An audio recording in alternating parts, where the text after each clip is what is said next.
I had barely touched the edge of their couch when it happened. My son's palm came down hard against my face, my glasses slipping crooked.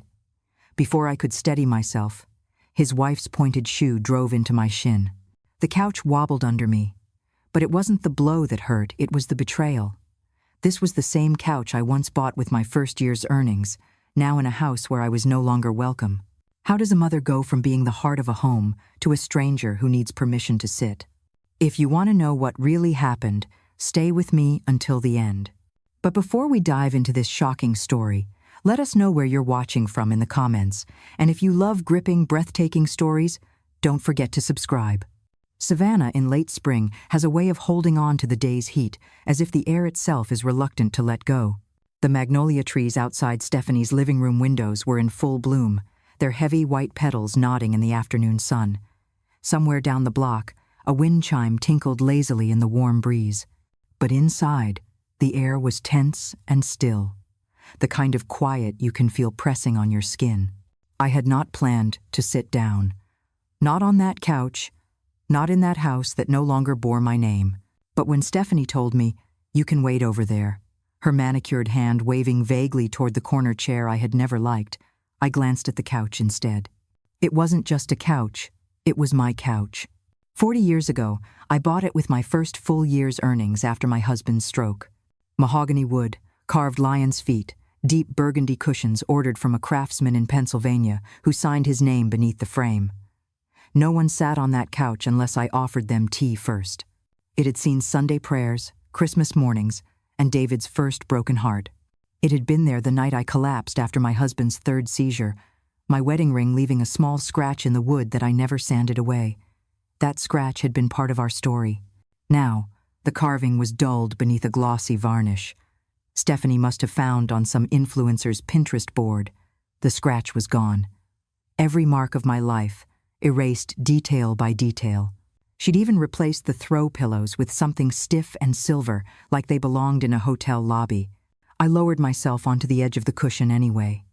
My knees didn't bend like they used to, but my back was straight, my chin level. I reached out and touched the armrest, feeling for something that wasn't there anymore. Stephanie's perfume reached me before she did, sharp, synthetic, and too heavy, like she was trying to arrive in the room before her words did. And then, there she was, standing over me, lips pinched tight. "This isn't your house anymore, old woman," she said, each word clipped and cold. "You sit where I allow you to sit." I didn't answer. My fingers stayed on the couch, tracing the edge of the wood. The slap came quick, a flat, stinging shock across my cheek that sent my glasses slipping down my nose. Before I could adjust them, her foot found my shin, a pointed, deliberate kick. Not enough to break me, just enough to humiliate. I let my body fold down to the rug, not from pain, but by choice. My palms pressed into the carpet I hadn't chosen.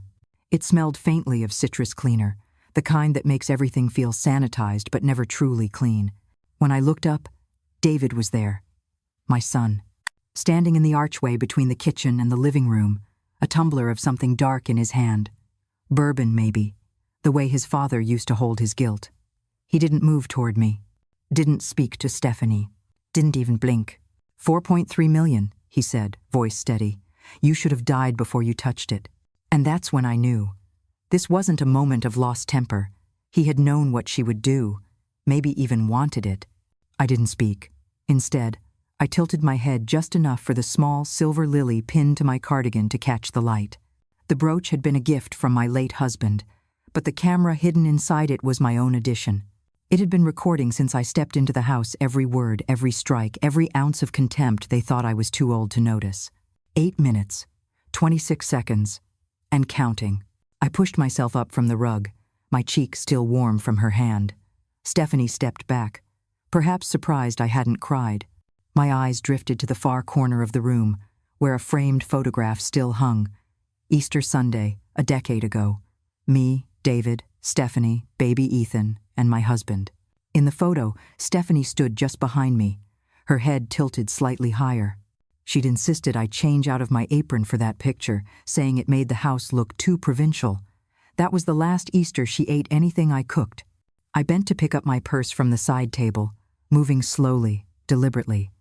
David took a sip of his drink. I reached into the purse, pulled out my phone, and pressed the emergency dial. 911, what's your emergency?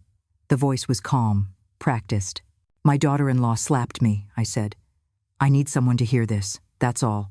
I ended the call before they could respond. Stephanie's eyes narrowed, calculating. She was already rehearsing what she'd say.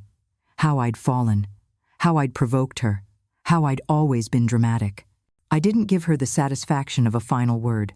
I opened the front door, stepped into the late afternoon sun, and breathed in the scent of blooming hydrangeas mixed with distant barbecue smoke. Across the street, Helen Carter, my neighbor, was pruning her roses. She looked up and smiled. I smiled back. She would never know exactly what had just happened behind those walls. Not yet. But one day, she would. In my glove compartment, a flash drive waited. Always make a copy. Always. I started the engine. My cheeks still burned, but my hands were steady. Stephanie thought I was weak. Let her keep thinking that. Savannah in late spring smells of magnolia and warm stone. After leaving Stephanie's living room that day, I didn't go straight home. I took the long way, past Forsyth Park, past the gazebo where marching bands once played. The familiar streets slowed my pulse. By the time I reached my apartment by the river, the sunlight was bending into gold. I set my purse on the counter, put the kettle on, and opened the drawer where I kept my flash drives. Each was labeled with a date and time. The brooch pinned to my cardigan felt heavier than it looked. I unclasped it, pressed the tiny button to stop recording, and slid the footage onto the newest drive. 8 minutes, 26 seconds Stephanie's slap, her kick, David's silence, and his words about $4.3 million. The first time I met Robert Bob Callahan was months earlier. He had been my late husband's student years ago, earnest, respectful, the kind who stayed after class to fold chairs. When the locks on my home changed for insurance reasons, I sat in Bob's office and told him about the slow tightening of the walls around me. He listened without interrupting, then drafted a set of documents that included a clause almost hidden among the legal language. In the event of proven, physical, verbal, or financial abuse toward the original owner, all transfers are subject to full revocation at the discretion of legal counsel. That, he told me, is the door we keep shut until you tell me to open it. After that, I began to collect proof, not because I wanted revenge, but because I had learned that without evidence, the world will take the wrong person's word. I bought a discreet smartwatch with voice activation set to record every time I woke. Stephanie whispered in hallways, locked drawers, spoke to lawyers on speakerphone. David rarely stopped her. I archived it all. One afternoon, I helped my neighbor, Helen Carter, with her own quiet crisis. Her grandson had tried to convince her to sign away her house, to make things simpler. I recognized the language polished but predatory. Bob reviewed the papers and shut that scheme down in an hour. Helen told me I'd saved her. I told her I just remembered what it was like to be pushed into a corner and told to be grateful. Ethan, my grandson, volunteered at the church pantry where Helen and I worked. He carried boxes, listened to stories, and treated every elder like they mattered. Once, after delivering groceries to a woman being pressured by her son, he said quietly, "This is happening everywhere, isn't it?" I told him yes. He said, "If you ever need help, call me first." I promised, though I knew I wouldn't put that weight on him. The night before the meeting, I baked a pie. Not for them, but for me. Rolling the dough, chilling it, letting it rest, these were rituals that steadied my hands. When it cooled, I ironed a blouse, chose a skirt that didn't pinch at the waist, and slipped a small flash drive into my purse, along with a note. "I remember everything, Mom." Morning came clear and warm. I drove to Bob's office with the pie on the seat beside me. At a red light, a message from Ethan lit my phone. "Love you, Grandma." I typed back, "Love you more." Bob's office sat in a quiet square framed by azaleas. Inside, the air smelled of lemon oil and paper. He greeted me without comment on my cheek, just a steady nod. "Ready?" he asked. I told him I was. He reviewed the plan. Stephanie would sign first, David would make some cutting remark, and then Bob would slide the red folder across the table. "We'll let the paper do the shouting," he said. I asked him something I had been holding back. If they hadn't put their hands on me, could we still open the door? He thought for a moment. Financial abuse is abuse. Words can wound the same as a hand. But sometimes the world listens faster when a bruise blooms. You didn't need the slap to be right. You needed it to be undeniable. I folded my hands in my lap and waited. The notary arrived, flipping through documents. Stephanie swept in wearing a white blazer, all confidence and perfume. David came late, coffee in hand, sunglasses still on. They laughed lightly, certain the day would go their way. Then Bob opened the red folder. He placed the tablet in front of the notary. Stephanie's voice filled the room. The slap echoed, the kick landed. David's voice delivered the final blow. 4.3 million.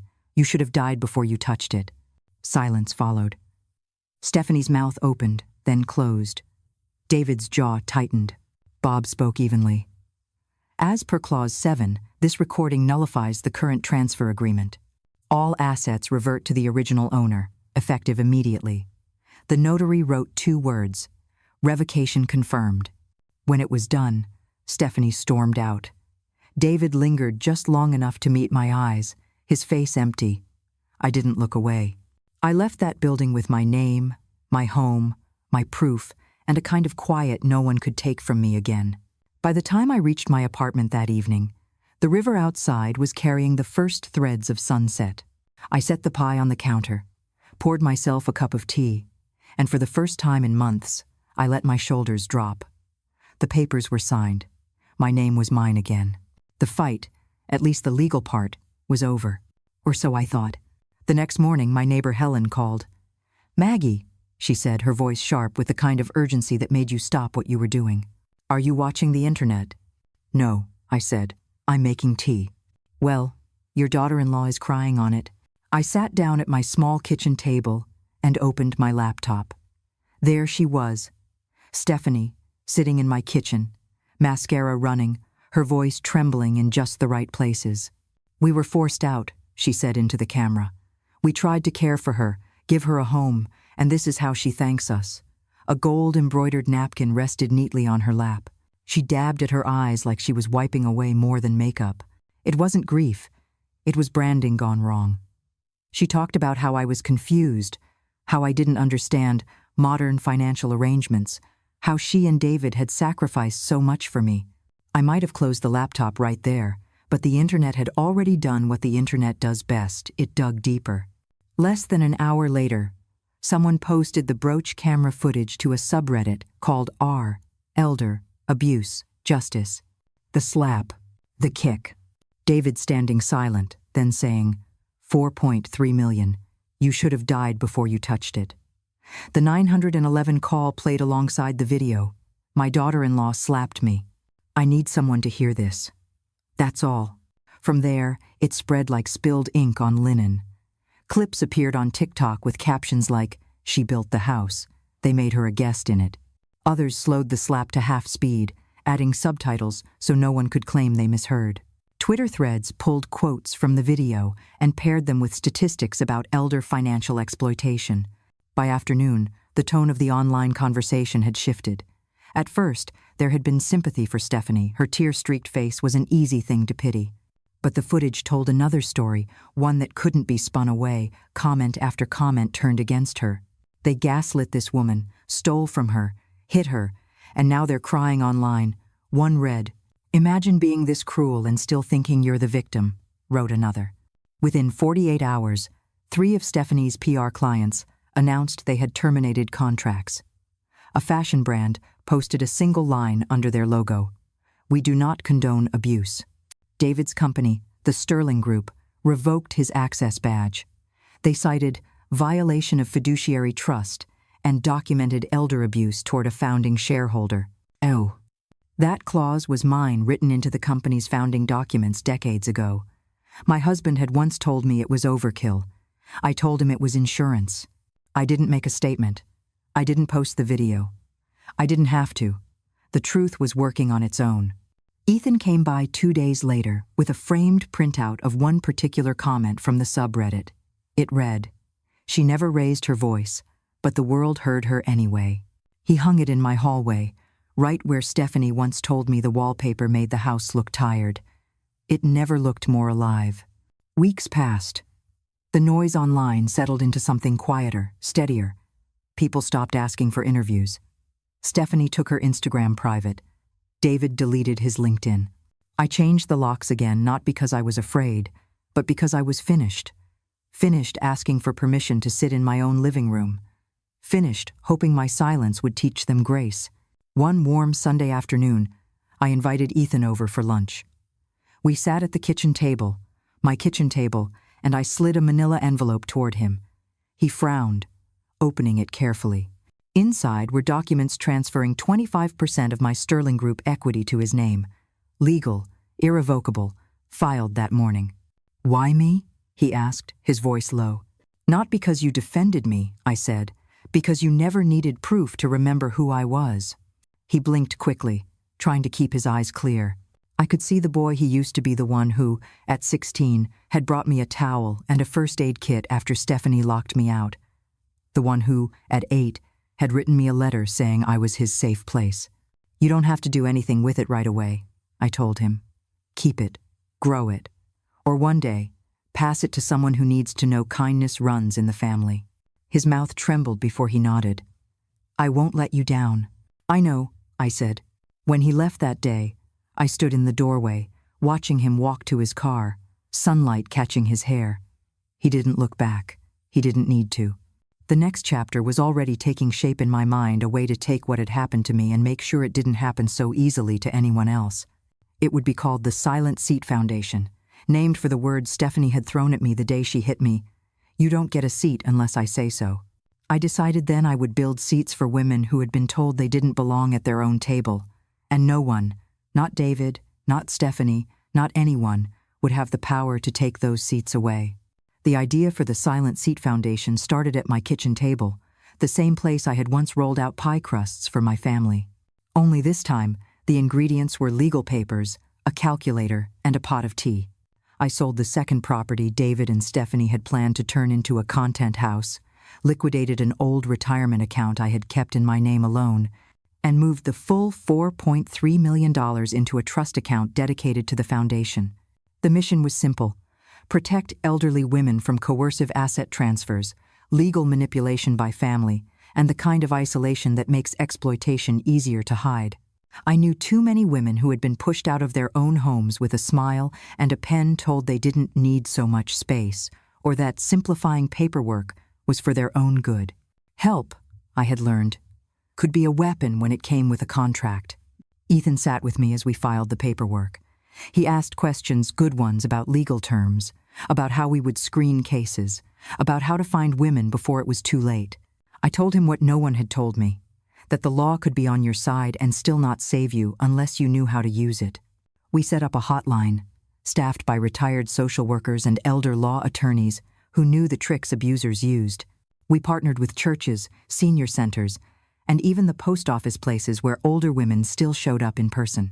We translated our materials into 5 languages because exploitation doesn't care what country your grandparents came from. The foundation's name made people curious. I told them the truth. Stephanie once said I didn't get a seat unless she allowed it.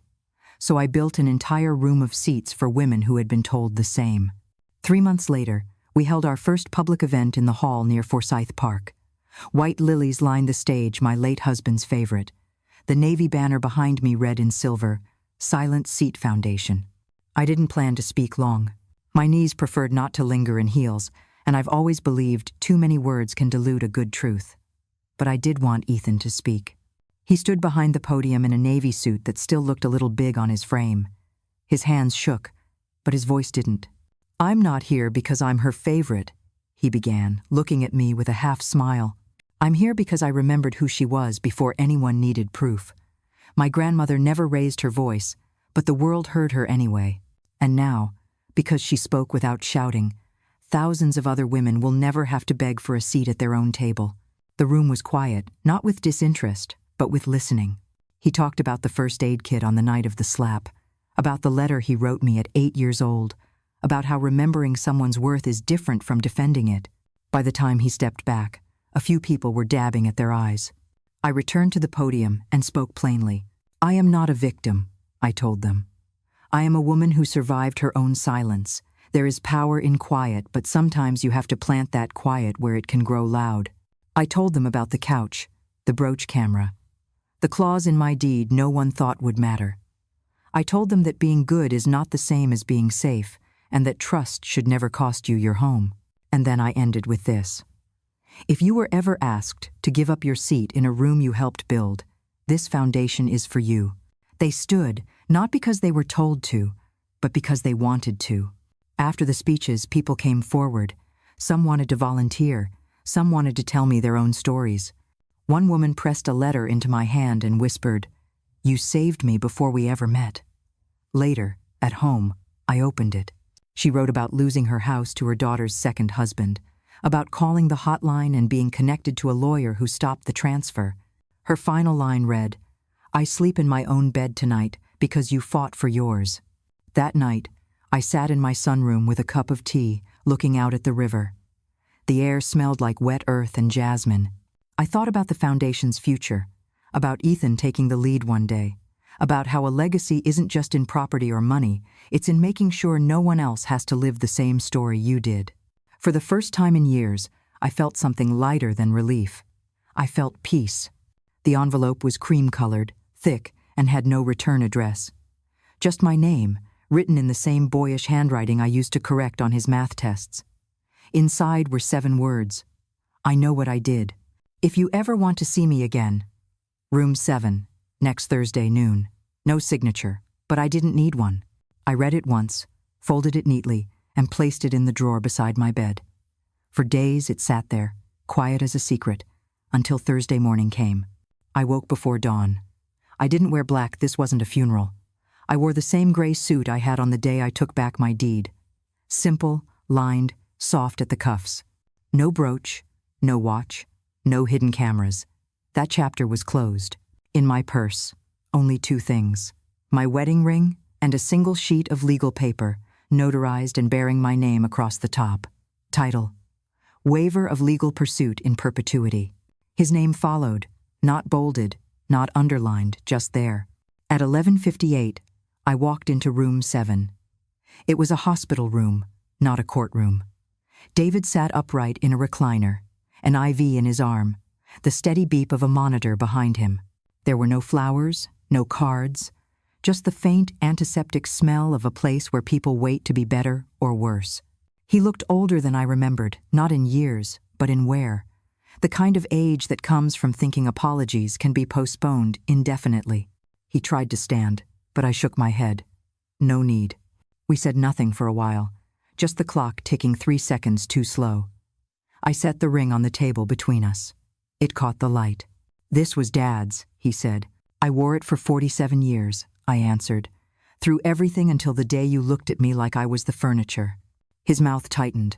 I reached into my purse and laid the second paper beside the ring. "You're letting me go?" he asked, scanning the title. "No," I said. "I'm letting myself go from needing anything from you." He swallowed hard. "I was wrong. I didn't answer. I don't expect you to." "You are my son," I interrupted, my voice even. "But now you are a man I survived." His shoulders sagged. For a moment, I thought I saw the boy who used to run to me with skinned knees, crying for comfort. But that boy was gone, replaced by someone who had been told too many times that forgiveness was guaranteed. After a moment, I stood. "Will I ever see you again?" he asked. "That's no longer mine to answer," I said. I walked out, closing the door with a soft click. No goodbye, no dramatic pause, just the truth and time between us. On the drive home, Savannah's streets felt different. Not lighter exactly, but clearer.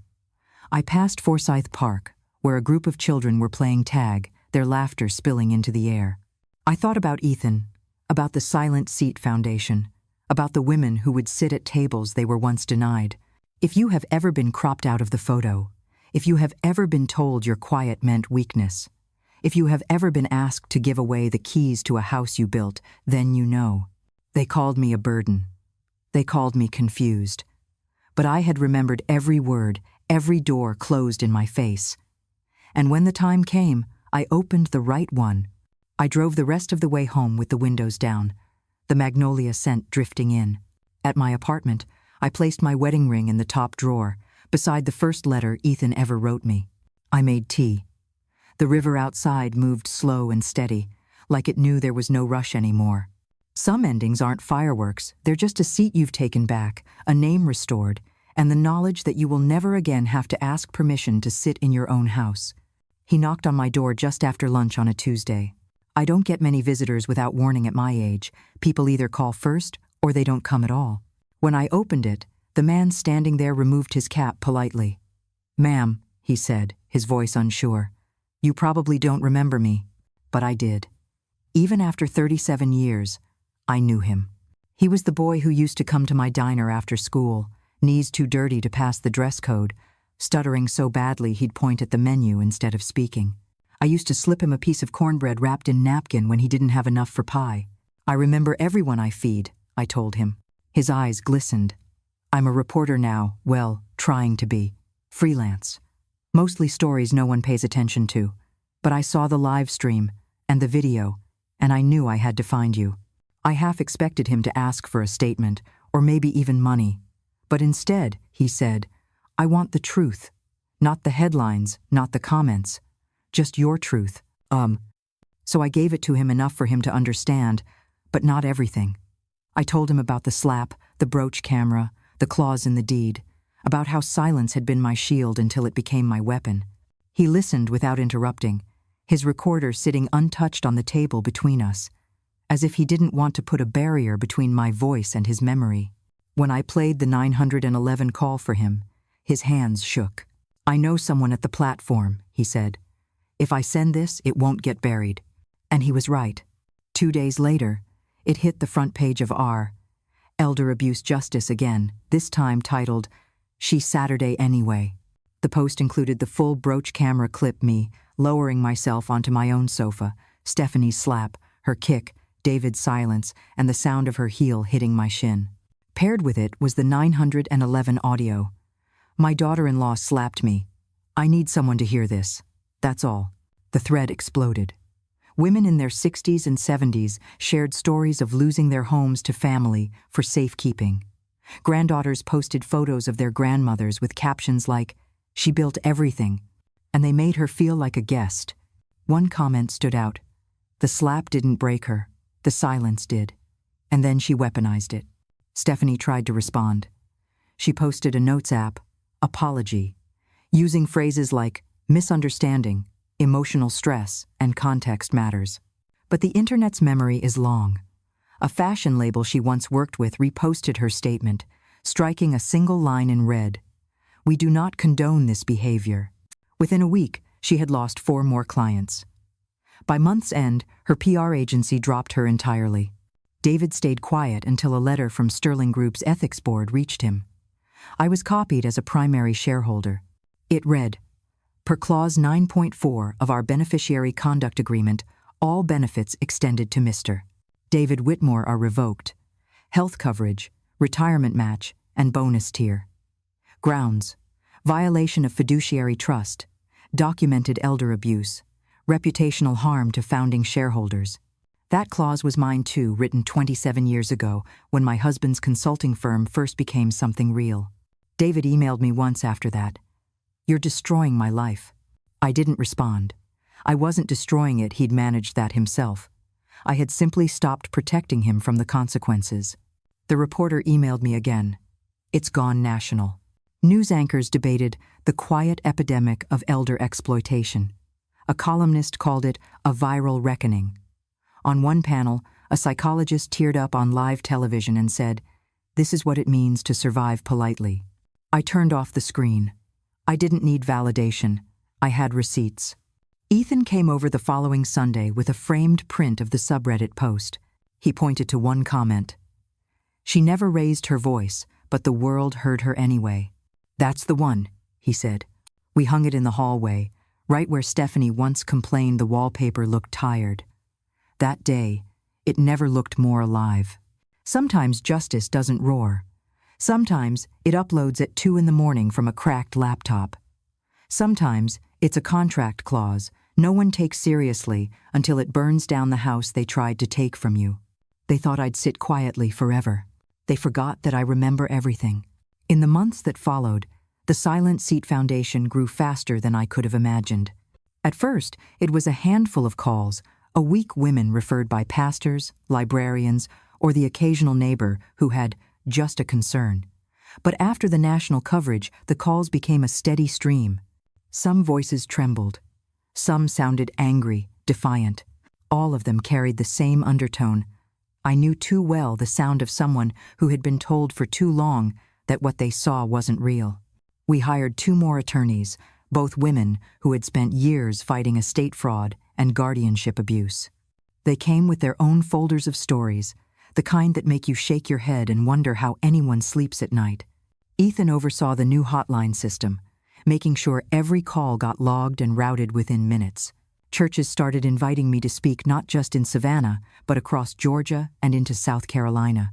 I stood at pulpits, in fellowship halls, even in school gymnasiums, telling rooms full of women, "You are not a guest in the life you built." The words felt heavier in some towns than others, especially in places where tradition had been twisted into silence. We began training sessions for bank tellers and notaries, frontline witnesses who often see the red flags first. A young teller in Macon called us after one of our sessions. She'd stopped an elderly woman from withdrawing her life savings for her grandson's investment opportunity. The boy wasn't even her grandson. Ethan was there for every major decision. He had a knack for seeing angles I missed, like adding a social media team to the foundation. "If the internet can take something from you in a day," he said, "it can give something back just as fast." It worked. Within 6 months, Silent Seat had a verified account and a small army of volunteers sharing our message. We posted short videos explaining common scams, stories of women who'd kept their homes because they'd gotten help in time, and, occasionally, quiet reminders that what happened to me wasn't rare, it was just recorded.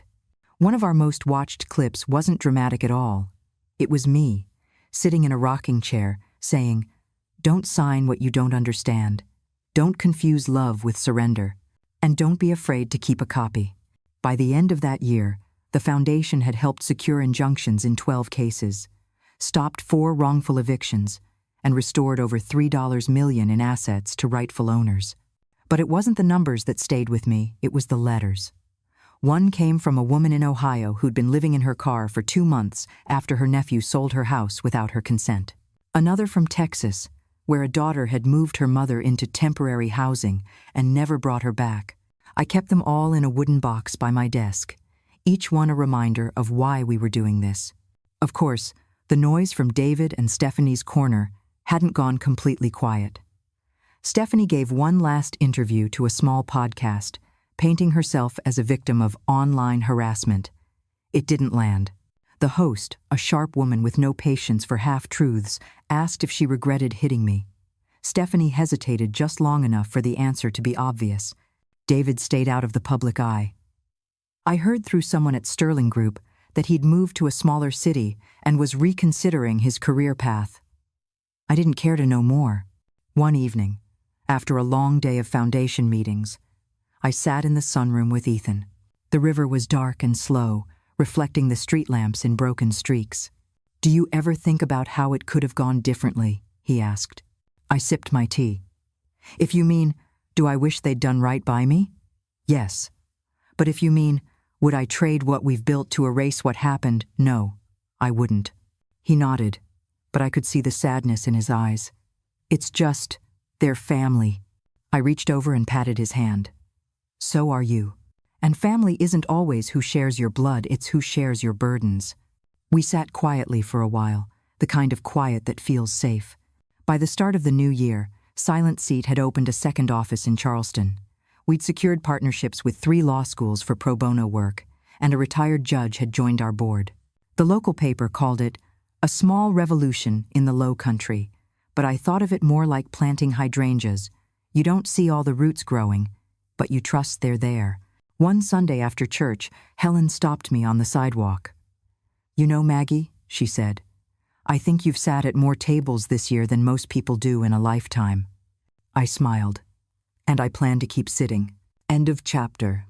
That night, as I locked up the office, I looked at the rows of chairs in our meeting room, simple wooden seats, no armrests, no hierarchy, Anyone could sit in any of them. And for the first time since this all began, I realized something. I wasn't just taking my seat back. I was making sure there would always be enough for everyone. It was late spring when the call came to the silent seat hotline fitting, since spring was the season when my life had turned on its own hinge. The operator patched it straight to my desk, something that only happened when the situation was urgent. The voice on the other end was soft, but each word came out as if it had to squeeze through a locked door. "My name is Grace Miller," she began. "I think my son and his wife have taken my house," she explained slowly, as though she'd had to rehearse it. 8 months ago, they'd convinced her to temporarily transfer the deed to her century, old farmhouse so they could qualify for a bank loan to expand their landscaping business. Grace had signed the papers without hesitation. "It was supposed to be just for a year," she said. "They told me it was only paperwork, nothing would change." But things had changed. Since the transfer, Grace had been moved into a converted storage room at the back of the house. Her bedroom furniture had been sold. The garden she'd tended for 40 years had been torn up and replaced with gravel for extra parking. Her mail no longer came to her. She had no key to the front door. "I can go in the kitchen for meals," she said. "But that's about it. If I try to walk into the living room, she tells me that's their space now." The words landed hard in my chest. It wasn't just her story, it was my story, told back to me in a different voice. I asked her to come in the next morning. When she arrived, she carried a battered folder stuffed with every piece of paper she could find. The warranty deed, refinancing agreements, and a will she didn't remember changing. No recordings. No photographs. Just her memory and her instinct that this was wrong. Bob sat in on the meeting. He flipped through the documents, his jaw tightening. "Same playbook," he muttered. "They'll claim she misunderstood the purpose. By the time the courts move, the property could be gone." We decided to act quickly.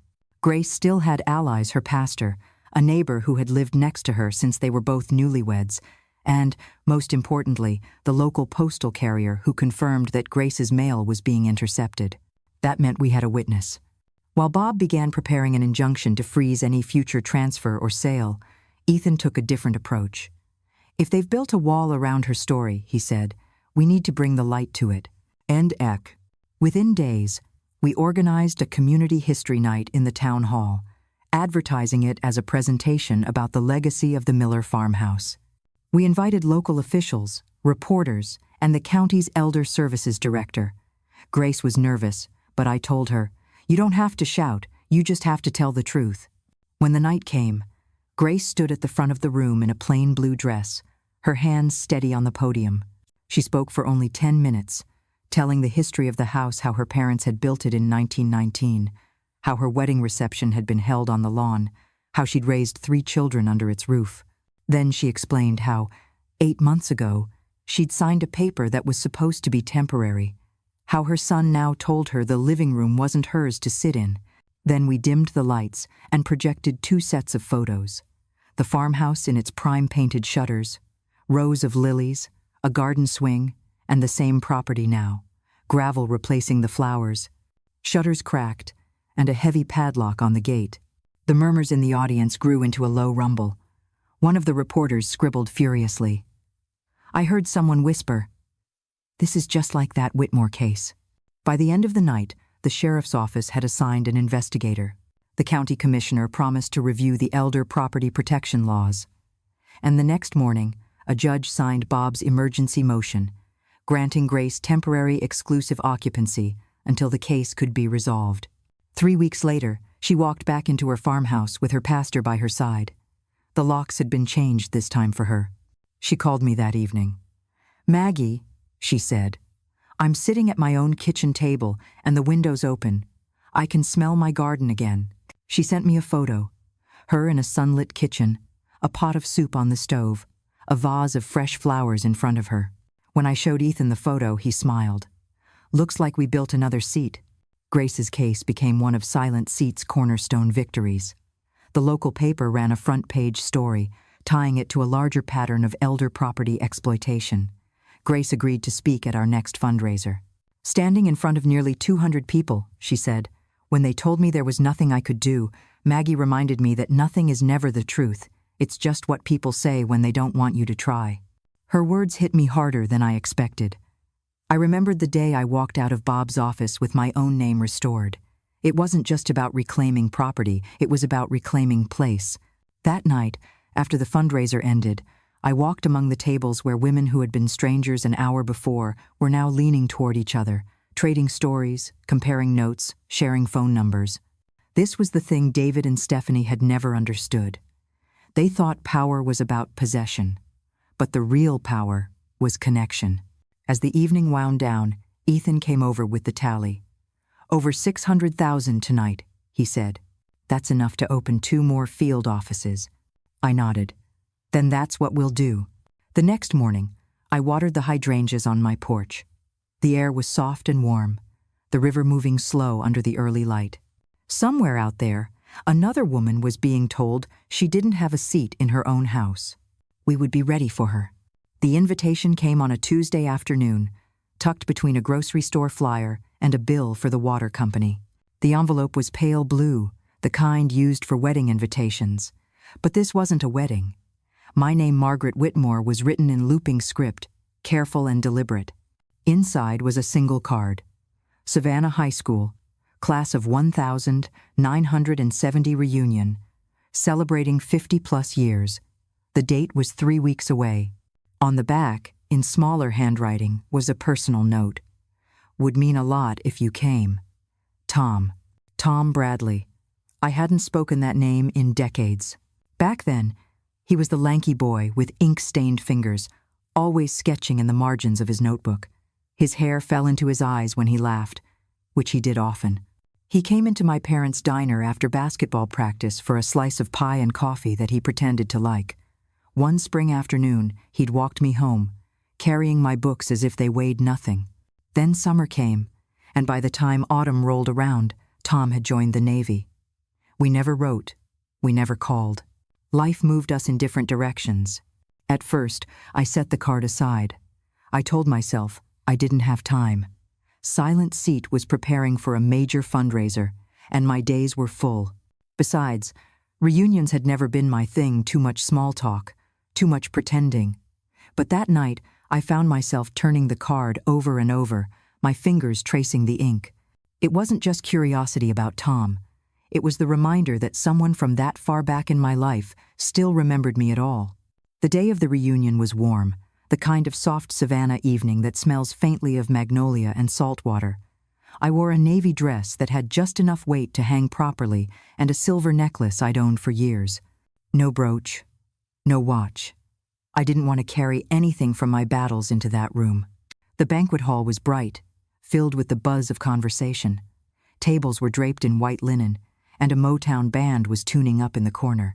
As I stepped inside, I recognized some faces instantly, others only in fragments, the tilt of a chin, the curve of a smile I used to see every day in the hallways. And then I saw him. Tom was standing near the refreshment table, holding a glass of sweet tea. His hair was silver now, his frame a little stooped, but when he smiled, the years melted away. He crossed the room quickly, and for a moment, I saw the boy from the diner again. "Maggie Whitmore," he said, arms open. "I was afraid you wouldn't come." "I almost didn't," I admitted. "Still keeping people guessing," he teased. We found a quiet table near the window where the breeze from the river came through. As the night unfolded, we traded stories. He told me about years at sea, 2 marriages, 3 grown children, and how he'd moved back to Savannah to care for his mother in her last years. I told him about the diner, my marriage, my son, and the foundation, though I left out the slap, the recordings, and the courtroom. But Tom already knew. "I read about you," he said gently. "Not in the tabloids, the real story. Maggie, that was something." I searched his face for judgment, pity, curiosity. There was none, just a quiet respect. It caught me off guard. Later, while the band played a slow Temptations number, Tom leaned closer. "You know, even back then, I thought you'd end up in charge of something. You had this way of making people feel like they were at the best table in the diner, even if all you gave them was pie and coffee." I smiled. "I guess I've just built more tables since then." As the evening wound down, we walked toward the parking lot together. The air was cooler now, the streetlights reflecting on the river. "We should have coffee," he said. "No crowds, no name tags, just us. And two." I hesitated not because I didn't want to, but because opening any new door in my life meant also lowering a guard I'd spent years keeping up. "I'll think about it," I said, meaning it. Driving home, the city lights shimmered on the water. The night had stirred something in me, not romance exactly, but the reminder that there were still people who knew me outside of my survival story. People who remembered me before the betrayal, before the headlines. When I got home, I set the reunion card next to a framed photo of Ethan and me at the first Silent Seat fundraiser. The two felt like bookends past and present, holding a space I hadn't yet filled. That night, as I made tea, I thought about the difference between forgiveness and distance. Some people, like David and Stephanie, would always stay far from my door. But others, like Tom, carried no harm, only memory. And maybe, just maybe, there was still room for that. I didn't know yet if I'd say yes to coffee. But I knew one thing. The woman who had once signed away her home was not the same woman who got that invitation. This woman had learned that she could walk into any room, whether it was a courtroom, a fundraiser, or a high school reunion, and sit exactly where she wanted.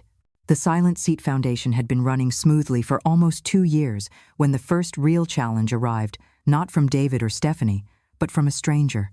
It started with a blog post. A small local site published an article titled, "Is Silent Seat Picking Favorites?" The author claimed that we had helped one woman secure legal aid while ignoring another in a similar situation. The post was thin on facts, heavy on speculation, but the headline was enough to catch fire. By the next morning, a few social media accounts had picked it up, and within 48 hours, I was reading comment threads questioning whether Silent Seat only helped cases that made good publicity. It stung not because I thought we were perfect, but because every woman who had walked through our doors mattered. We didn't pick favorites. We prioritized cases based on urgency and available resources, but in the world of the internet, nuance was a lost cause. Ethan noticed my silence over breakfast. "Grandma," he said, setting down his mug, "you're reading the comments again." "I'm reading the lies," I corrected.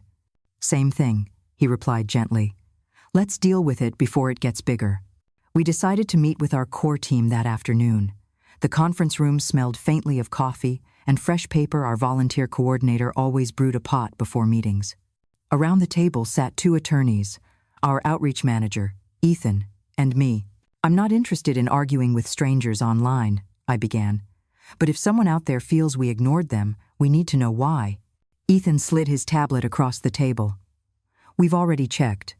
The woman mentioned in the blog post did contact us, but she never followed up after the intake form. We reached out 3 times, no answer." "So, why claim otherwise?" one of the attorneys asked. Ethan shrugged. "Attention. Anger gets clicks, and clicks get shared." I looked around the table. Then our job isn't to attack her. Our job is to tell the truth and to make sure every person who asks for help knows exactly where they stand in the process. We spent the next hour drafting a response, not for the blog, but for our own channels. It wasn't defensive, and it wasn't long. It explained our intake process, listed our response times, and reminded people that sometimes a case can't move forward if the person doesn't stay in contact. We ended with a statement I insisted on adding. "Every seat at our table matters. We build more when more are ready to sit." When the statement went live, reactions were mixed. Some praised our transparency. Others doubled down on their criticism. But then something unexpected happened. Past clients began sharing their own experiences. Women we had helped posted about the lawyers we'd connected them with, the housing we'd funded, the safety we'd given them. Their stories drowned out the noise. A week later, the blog that started it all posted an update, not quite an apology, but an acknowledgement that they hadn't had the full story. I thought the storm had passed, but Ethan wasn't done. "Grandma," he said one evening, "we handled that well, but it's going to happen again. We need to prepare." He proposed something new, an annual public report. Not a glossy brochure, but a plain language summary of every case we'd taken, how far it got, and what resources we'd spent. "If people can see exactly what we do," he said, "it's harder for rumors to stick." It was a good idea, but it meant putting everything out in the open, even the failures. That wasn't easy for me. The diner owner in me still wanted to hide the burnt pies in the trash before anyone saw. But I agreed. When the first report went live, it listed 47 active cases, 23 legal victories, 8 ongoing appeals, and 16 closed without resolution. Next to each number was an explanation. Sometimes the woman had chosen to withdraw, sometimes we'd lost in court. But there was no shame in telling the truth. The transparency worked. Donors increased, volunteers stayed longer, and the women who came to us said they felt reassured knowing we weren't hiding anything.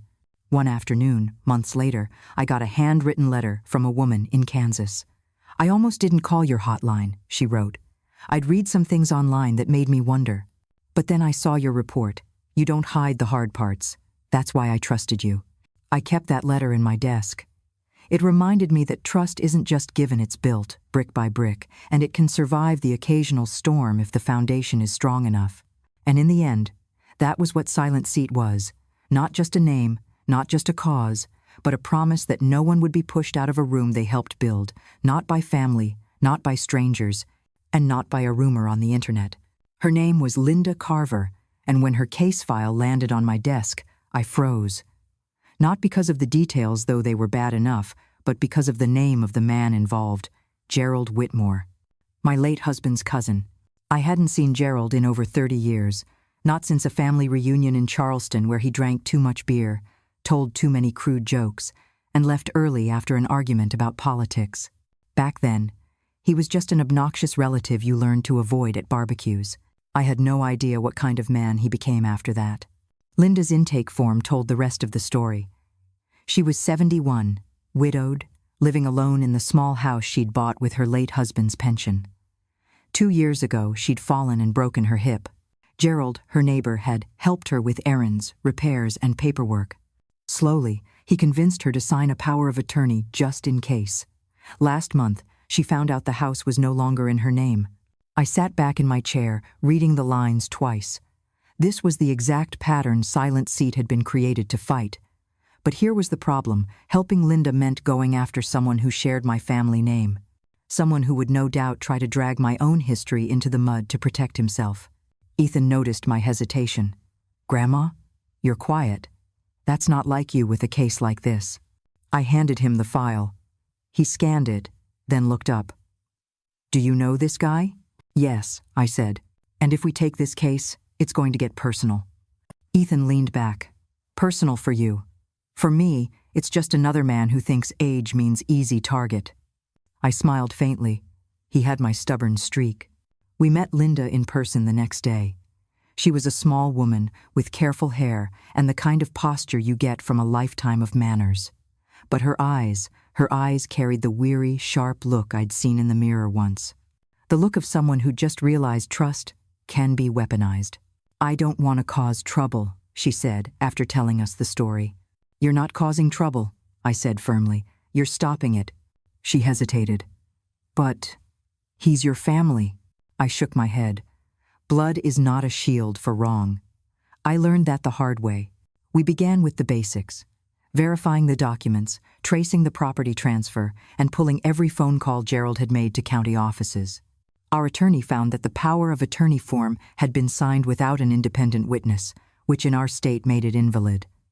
But Gerald had already sold the house to a friend for half its market value. That meant we'd have to prove fraud. The first time Gerald saw me in court, his jaw actually dropped. "Maggie? What the hell are you doing here?" "Making sure Linda gets her home back," I said. He smirked. "You've really made a career out of stabbing family in the back, huh?" I didn't answer. I'd learned a long time ago that in rooms like that, silence makes more noise than shouting. The case dragged on for months. Gerald's lawyer tried to paint Linda as forgetful, confused, grateful for Gerald's help. But Ethan found a series of text messages where Gerald bragged to a friend about getting the old lady's place. That turned the tide. When the judge ruled in Linda's favor, awarding her full title and damages, she burst into tears. I put a hand on her shoulder. "You did this," I told her. "We just stood beside you." Outside the courthouse, Gerald tried to catch my eye. "You think this makes you better than me?" he called out. I didn't stop walking. It makes me exactly who I said I was. End of 10. That night, I sat in my sunroom with a cup of tea, thinking about how easy it would have been to let that case go, to tell myself someone else could take it, to avoid stirring up old family dust. But that's the thing about principle. It's only worth something if it's inconvenient. Helping Linda didn't just give her a seat back at her own table. It reminded me that I could still face the people who thought they knew my limits and prove them wrong. The invitation arrived in a cream envelope with gold lettering National Conference on Elder Rights, Washington, D.C. They wanted me to deliver the keynote address on protecting autonomy in aging. I almost said no. Public speaking was never my favorite thing, and I'd rather fight in courtrooms than stand under bright lights. But Ethan pushed me. Grandma, this isn't just about you. It's about every woman who calls the hotline at midnight, wondering if she's crazy for wanting to keep her own house. So, 2 weeks later, I was in a hotel ballroom the size of a football field. Round tables dressed in white linen filled the space. There were lawyers, social workers, nonprofit leaders, and a few lawmakers scattered among them. I spotted the conference banner at the front. Every voice at the table. I had my speech in hand, simple, direct, no fancy rhetoric, just the truth. But before my turn came, I slipped into a side hallway for some air. That's when I saw her. She was standing alone by a water cooler, holding a manila folder and looking around like she wasn't sure she belonged there. Her hair was silver and pulled back tight, her jacket neatly pressed. I almost kept walking until she turned her head. It was Marjorie, my neighbor from the old street. The one who used to wave from her garden while I was locked in battles behind closed doors. She looked older now, frailer, but her smile was the same. "Maggie?" she asked softly. I crossed the hall in 3 steps. "Marjorie? What are you doing here?" Her eyes watered. I'm here for help. My nephew's been managing my pension. I thought he was helping, but I just found out the account's almost empty." She glanced down. "I didn't know where else to go, and then I saw you listed as a speaker in the program." The timing hit me like a punch. I had 20 minutes before I was supposed to stand on that stage and talk about protecting autonomy. And here was the living, breathing proof of why it mattered someone I cared about, caught in the same trap I'd escaped. I put a hand on her arm. "You came to the right place." We sat in a quiet lounge, and I took out my notebook. She gave me dates, account numbers, the name of the bank. I promised her that the foundation would assign a lawyer within 24 hours. She squeezed my hand, relief flooding her face. "You were always strong," she said. "I guess I didn't realize you could be strong for other people, too." I smiled. "That's the point, Marjorie. We build a longer table, not a higher wall." By the time I stepped onto the stage, I was carrying more than just a speech. I was carrying her story. The lights were bright, but I could still see faces in the crowd. I began the way I always do, with something plain. When they told me to give up my seat, I sat anyway, not because I was brave, but because I was tired of being erased. And now I'm here to make sure no one else gets erased quietly. I told them about the couch, the brooch, the claws they laughed at until it cost them everything. I told them about Linda, about the hotline calls where you can hear someone's dignity cracking like thin ice. And then I told them about Marjorie without her name, without details that could hurt her case, just enough for them to understand that elder exploitation isn't a headline or a statistic. It's happening to people we wave to on our morning walks. The room was silent when I finished. Then they stood, not because of me, but because they saw themselves or someone they loved in what I'd said. Afterward, a senator approached me. "We're drafting new legislation on asset protection," she said. "We could use your input." I agreed, but I also thought about Marjorie, already in a hotel room somewhere, waiting for a call from our lawyer. That was the real work. Not the applause, not the cameras, but the quiet follow-up when no one is watching. That night, I sat in my room overlooking the city lights and thought about how the fight had changed. It wasn't just about reclaiming my seat anymore. It was about making sure there were enough chairs for everyone who needed one. And tomorrow, I'd start with Marjorie. 2 months after the conference, I found myself walking up the marble steps of the U.S. Capitol. The letter had called it a panel discussion, but everyone knew what it really was, a test. The Senate Committee on Aging was holding a hearing on the protection of seniors from Coercive Asset Transfer Act. The bill was straightforward. Tighten oversight on property transfers involving elderly homeowners, require independent legal counsel, and impose harsher penalties for financial exploitation. Simple, right? Not according to the lobbyists waiting inside. Real estate associations, banking groups, and family rights advocates had already flooded the room. They argued the bill was overreach, that it would burden families and complicate natural transfers of wealth.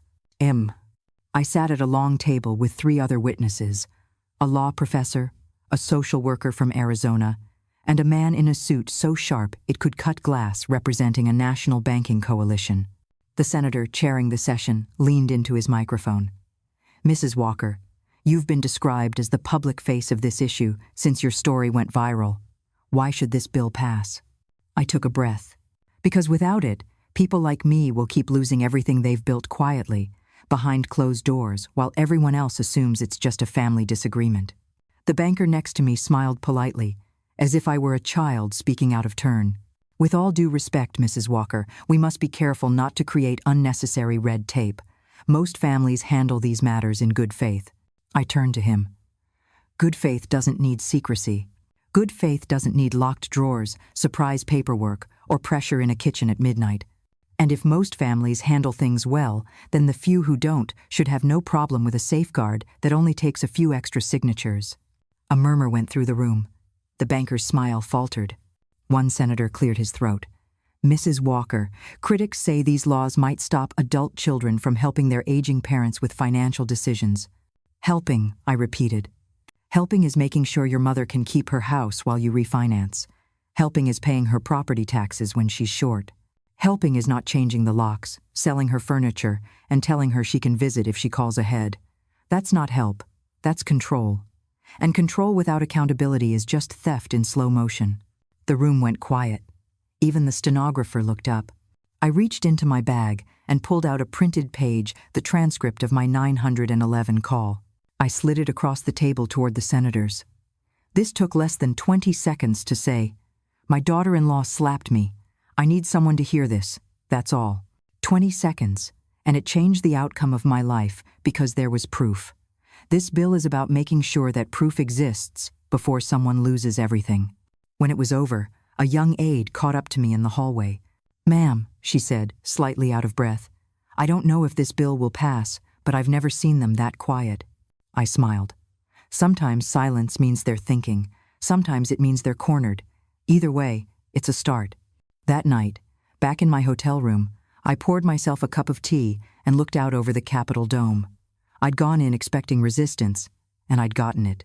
But I'd also seen something else, hesitation in the eyes of men who thought they'd heard every argument. They hadn't heard mine, not like that. And if they wanted me back for another round, I'd be ready. It was a rainy Thursday when Ethan showed up at my door, dripping water onto the welcome mat I'd bought just a month earlier. He didn't even take off his jacket before saying, "Grandma, you need to sit down." The last time someone had told me that, they were about to ask me to sign my house away. So instead of sitting, I crossed my arms. "Say it." He hesitated. "It's about Stephanie and David." My stomach didn't drop. Those two had lost the power to surprise me years ago. But Ethan's voice had that edge, the one that told me this wasn't gossip. "They're on the news," he said. "National news. Something about a federal investigation. Asset misappropriation. Corporate fraud. It's bad." I walked into the living room and turned on the television. There they were, David in a wrinkled suit, Stephanie in oversized sunglasses, both pushing through a crowd of reporters. "Sources say the couple is under investigation for funneling company funds into personal accounts," the anchor read. "Authorities are also looking into possible falsification of business documents connected to Sterling Group subsidiaries." The footage cut to a clip of boxes being carried out of their townhouse. FBI tape, cameras flashing. Stephanie kept her chin high, but David looked like he hadn't slept in weeks. Ethan muted the television. "They're saying it could lead to criminal charges. And, Grandma, there's talk of restitution." I raised an eyebrow. "Restitution to me?" He shook his head. "Number to the company. But if they're convicted, they'll lose whatever's left. And you." He hesitated again. "You might get pulled into it as a witness." I thought about that for a moment, letting the rain tap against the windows. "Then I'll tell the truth, again." Ethan leaned forward. Do you want to see them? The question caught me off guard. See them? They're out on bail, staying at a friend's place. I have the address. I laughed, a dry sound. Why would I go? They made their bed. Because, he said softly, sometimes the last word isn't for them, it's for you. That night, I couldn't sleep. I kept thinking about that last time I saw David in the hospital room, the way he'd asked if he'd ever see me again. I'd left without answering. By morning, I'd made up my mind. The address Ethan gave me led to a cramped apartment in a part of town Stephanie wouldn't have been caught dead in before. The hallway smelled of mildew, paint peeled from the door frames. When the door opened, David stood there, thinner than I remembered. Behind him, Stephanie sat on a couch that wasn't hers, arms crossed, eyes like daggers. What do you want? She asked. Nothing, I said. Just to see for myself that you've run out of places to hide. David opened his mouth, but I raised a hand. Don't explain, don't apologize. I'm not here for that. I came to tell you something, and then I'll be gone. Stephanie's lip curled. Make it quick. I looked at both of them. I survived you. That's it. That's all I needed to say. Then I turned and walked out before they could answer. Back home, I brewed a pot of tea and sat in the sunroom. Outside, the rain had stopped, and the air smelled clean. I realized Ethan was right. The last word hadn't been for them. It was for me. And now, there was only one thing left to do before the story was truly over. 3 weeks later, I found myself back at the Silent Seat Foundation office, standing in front of the wall we'd started calling the table. It wasn't a table at all, but a mural, a long painted strip of polished oak with dozens of chairs drawn around it. Each chair had a brass plate beneath it with a name. Some were women I knew personally, others I'd never met, but all of them had one thing in common. They'd been told they didn't deserve a seat. I traced my fingers over the newest plate.